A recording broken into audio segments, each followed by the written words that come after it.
Welcome to discussing the Pluto in Scorpio generation. Today I will be talking to you about what that means, the Scorpio generation of Pluto, and what it means if you have your Pluto in Scorpio in house 1, 2, or 3. And then subsequent videos will be going through the rest of those. But first of all, a bit of a recap on why is it important to even look at Pluto. From an evolutionary astrology perspective, where Pluto is in your chart represents where your soul is coming from and has been coming from for many lifetimes, and which particular point of view your soul is wishing to explore. And also it gives you the insight into ultimately the evolution point that your soul would like you to reach in this lifetime.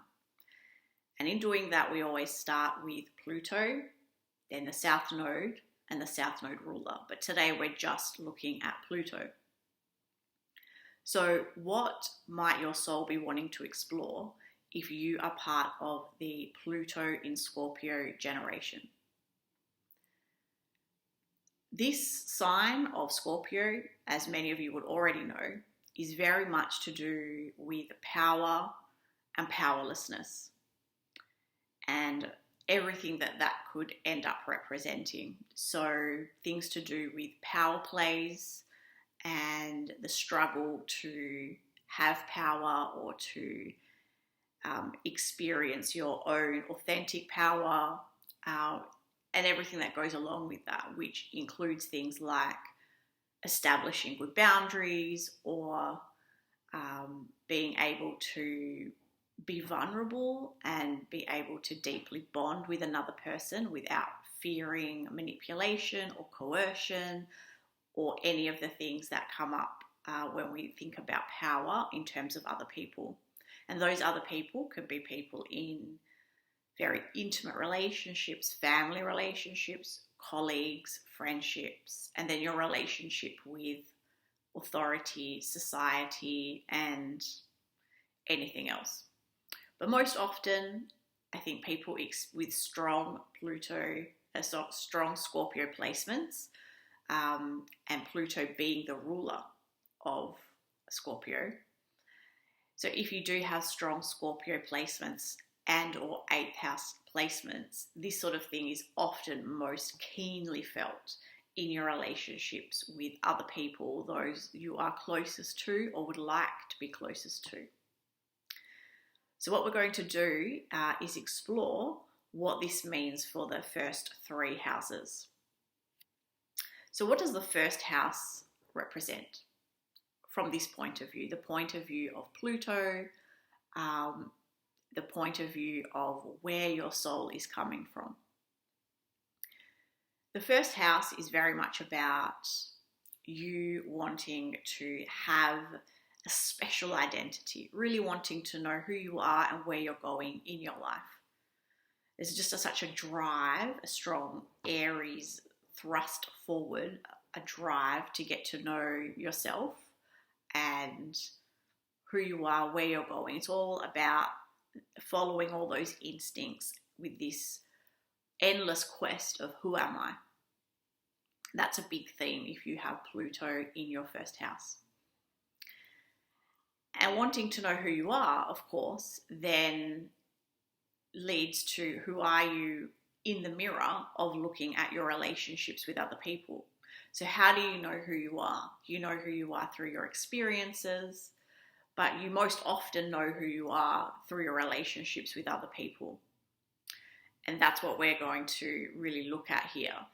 Because when you want to synthesize and integrate your Pluto sign and your Pluto house and the meaning of Pluto in your chart in particular, what you really want to be doing is taking a look at the first house, this theme of who am I, and the quest and the thirst to find out who you are, and how is that influenced, how is that molded, how is that shaded by the Scorpio overlay. because it's not just in the first house, it's first house Scorpio. So if you think about that, and this is just a few ideas, it will give you a starting point for you to think about it for yourself.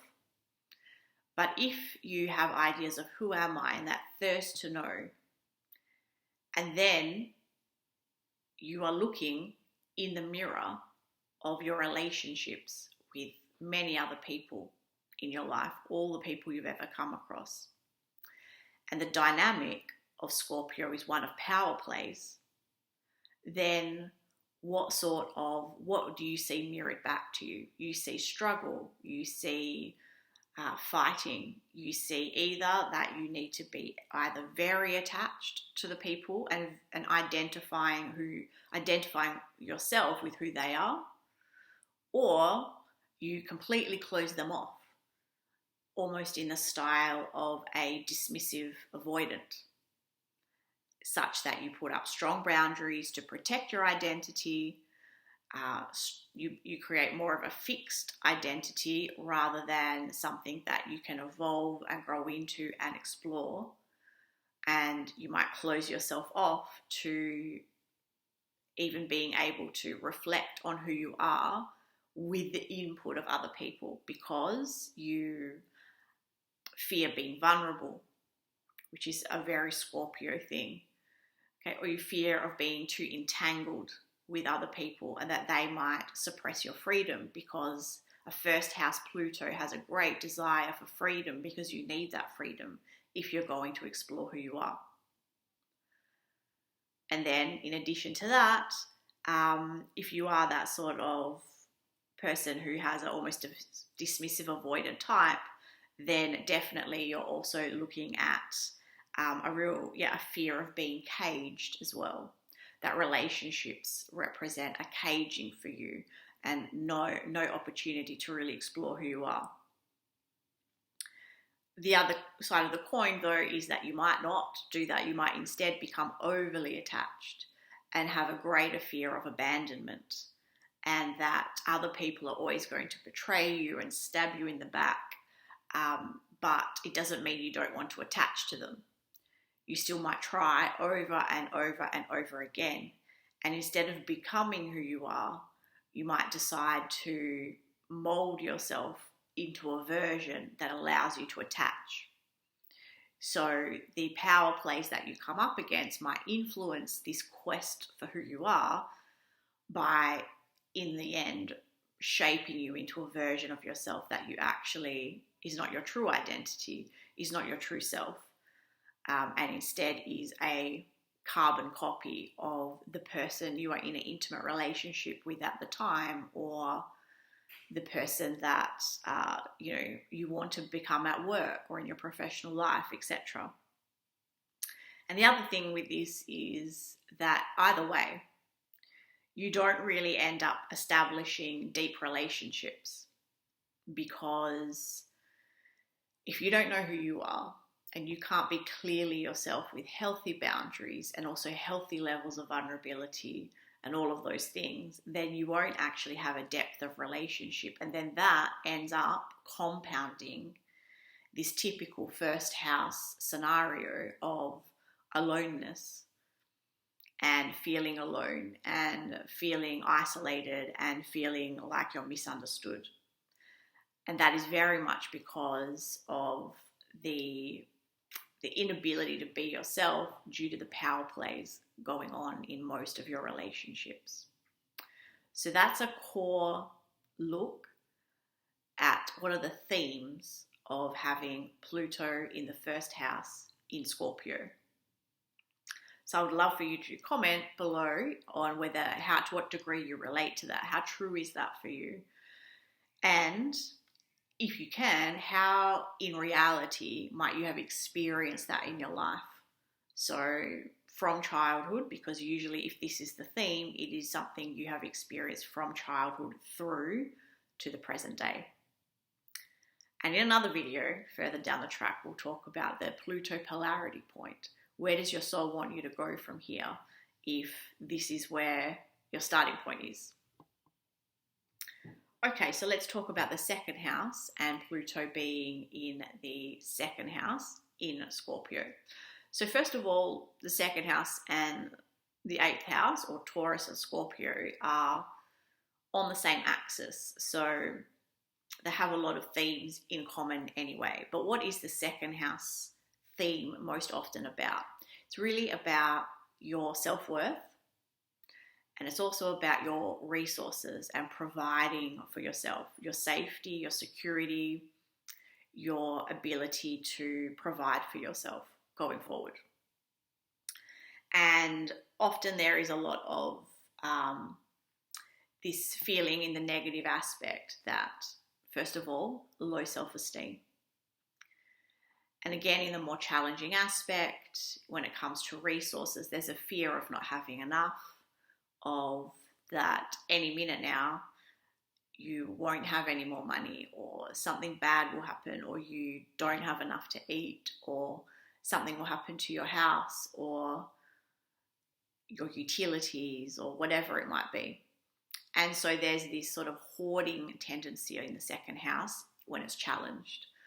There's this tendency to want to hold on to resources tightly, and to save for a rainy day, or to hoard for a rainy day, because it's not usually done in the most healthy of ways.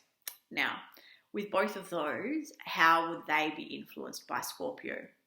Remember, Scorpio being all about power and powerlessness. So one of the ways that you can look at that is if we talk about your values, your self-worth, your self-esteem, and what you value about yourself and what you just value in general, because that's very Taurus, second house. How would that be influenced with your bonds with other people? That, similarly to the first house, where that was more to do with identity, but here it's like your values won't even be your own.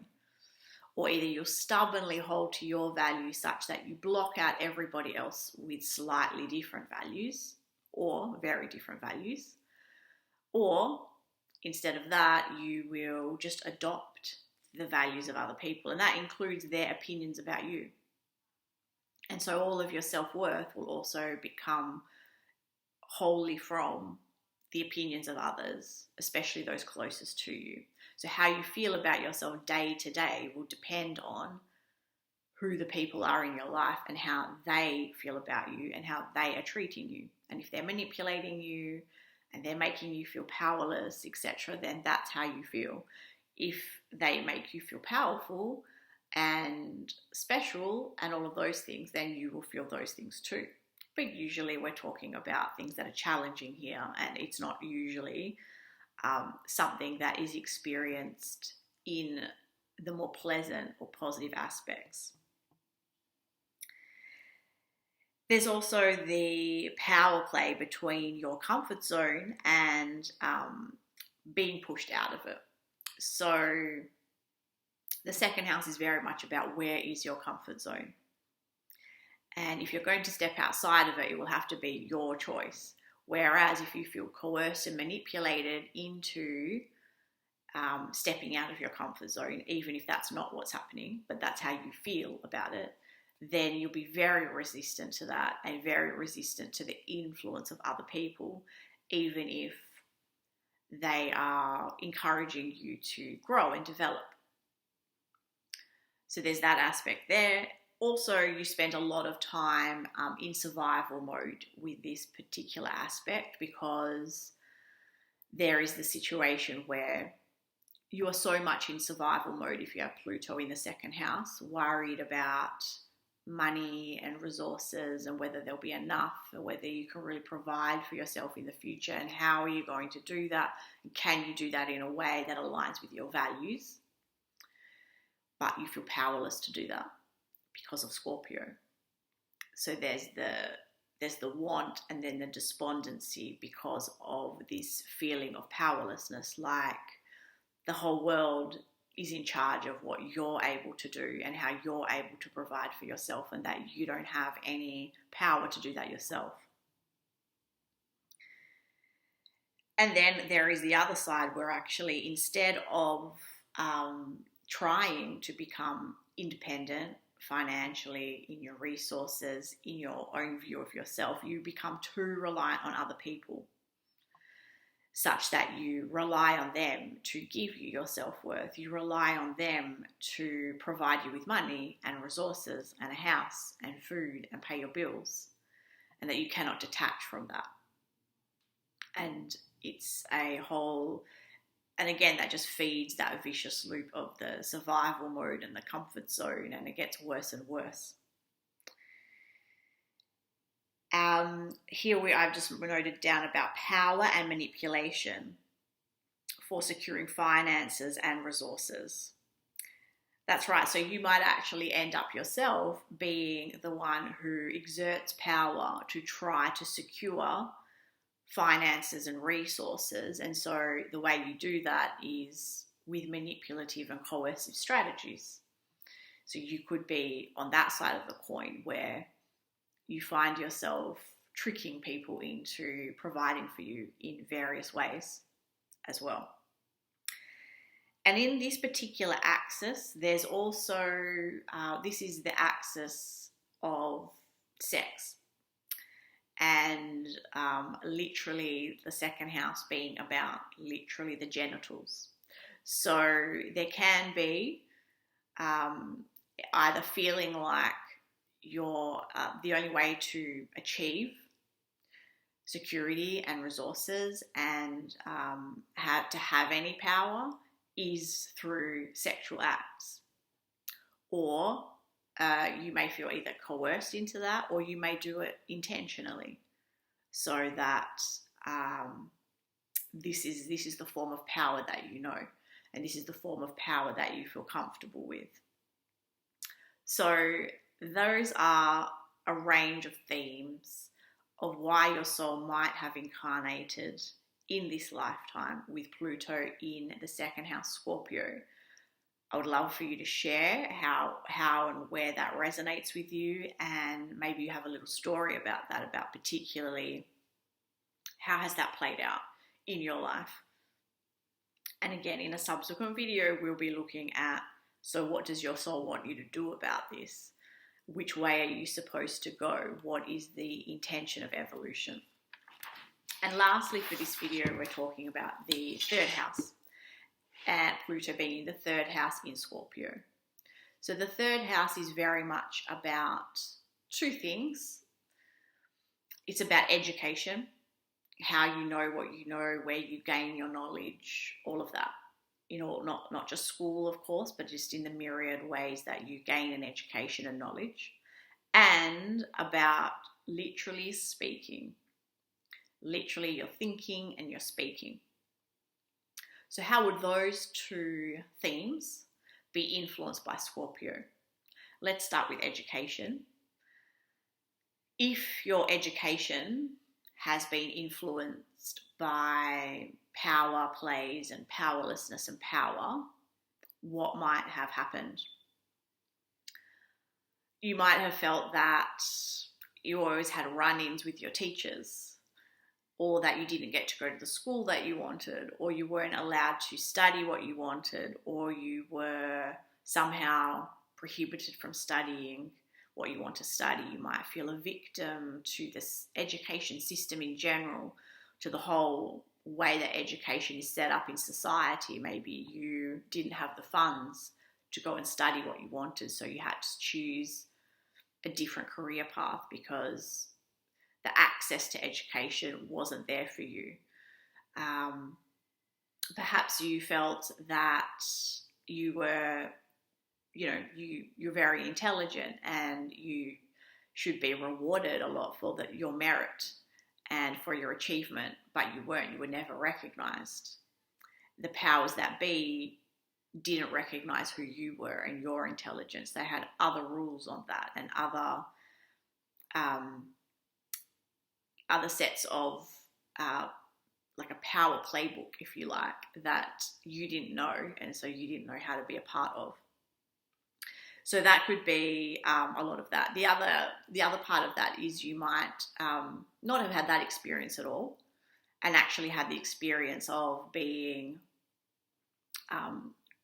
great access to pursue your intellectual pursuits, yet you have a real fear of exposing your intellectual side, whether that be because you're worried about what that will mean, if you'll be shut out, if you'll be betrayed in some way, or for example, you might be someone who has so many great ideas and has invented a lot of things, and you need to take out patents on everything because you're scared that your intellectual ideas will be stolen, that your inventions will be stolen. Or the same it could be instead with publishing work. You think it will be plagiarized, or you'll be accused of plagiarizing, or any of these sorts of things.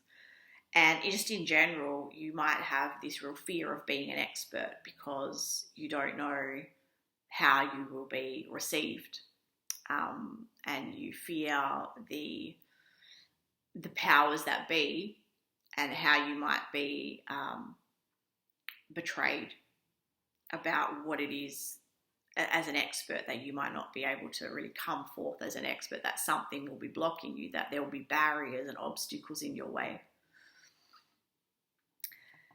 On the other hand, you might actually instead have a real intellectual audacity where you take to feel powerful in your intellectualism.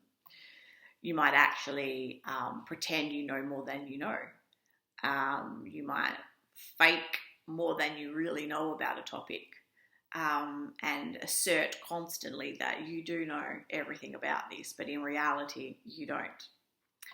And that might be the way that you act towards other people as a protective mechanism. But it means that you also end up being very closed off to other ideas and to being curious. Your curiosity gets stunted, so your own intellectual growth becomes limited. You're dubious about learning from other people because, well, you know that you give a false front, so why they probably are as well. So what can you really learn from other people? So there's that real imbalance there. If we move to the theme of speaking instead, and speaking about and expressing what's on your mind, you might just have always felt that you feel powerless to speak your mind, that you try to give your opinion and you're shut down or it's not received. You might have literally had difficulty speaking when you were younger, or maybe you still do, whether it's a fear or it's an actual speech impediment of some kind. You often perhaps feel that others really manipulate you with their words, or you know that you do that to other people, that you use your words, or you see that words are used as a weapon to manipulate and coerce. So whatever that might be, in your intimate relationships, people might be serving you lines to give you, to steer you in a direction, or to make you believe something, but you don't believe them. Or you might feel that that is how speech is used in society in general, as a means of coercion and manipulation. You might be really fearful of being vulnerable through your speech, and that's most often the way we share our vulnerability, is by speaking what's on our mind and talking about our feelings and all of those sorts of things. And you might feel that you have a fear of doing that because it puts you in a vulnerable position with other people, and you don't know what the power play will be from there on in. And it's perhaps that you also end up trying to seek validation through speaking to others. Maybe you share for validation. You don't just share to offer something of yourself. You're sharing always with the view to then be validated in return. And as this goes on, as education and speaking wise, you end up being quite polarized, because it's either you're the person in power or you're not, if you feel that way about it, then it ends up being that you live with a series of right versus wrong, with a very black and white thinking and less grey, because the more you get stuck in this dynamic, which of course this is not where your soul wants you to stay, the more that you get stuck in black and white thinking. So that's what I wanted to share with you about Pluto in the third house in Scorpio.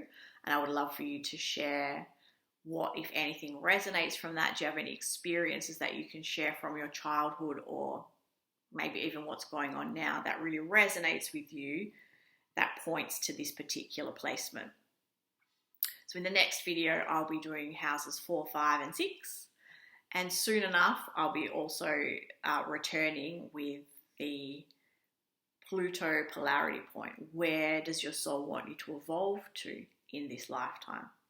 But this series is showing us what are the themes that our soul wishes us to work on in this lifetime, to be aware of, to bring to the light so that we can evolve them.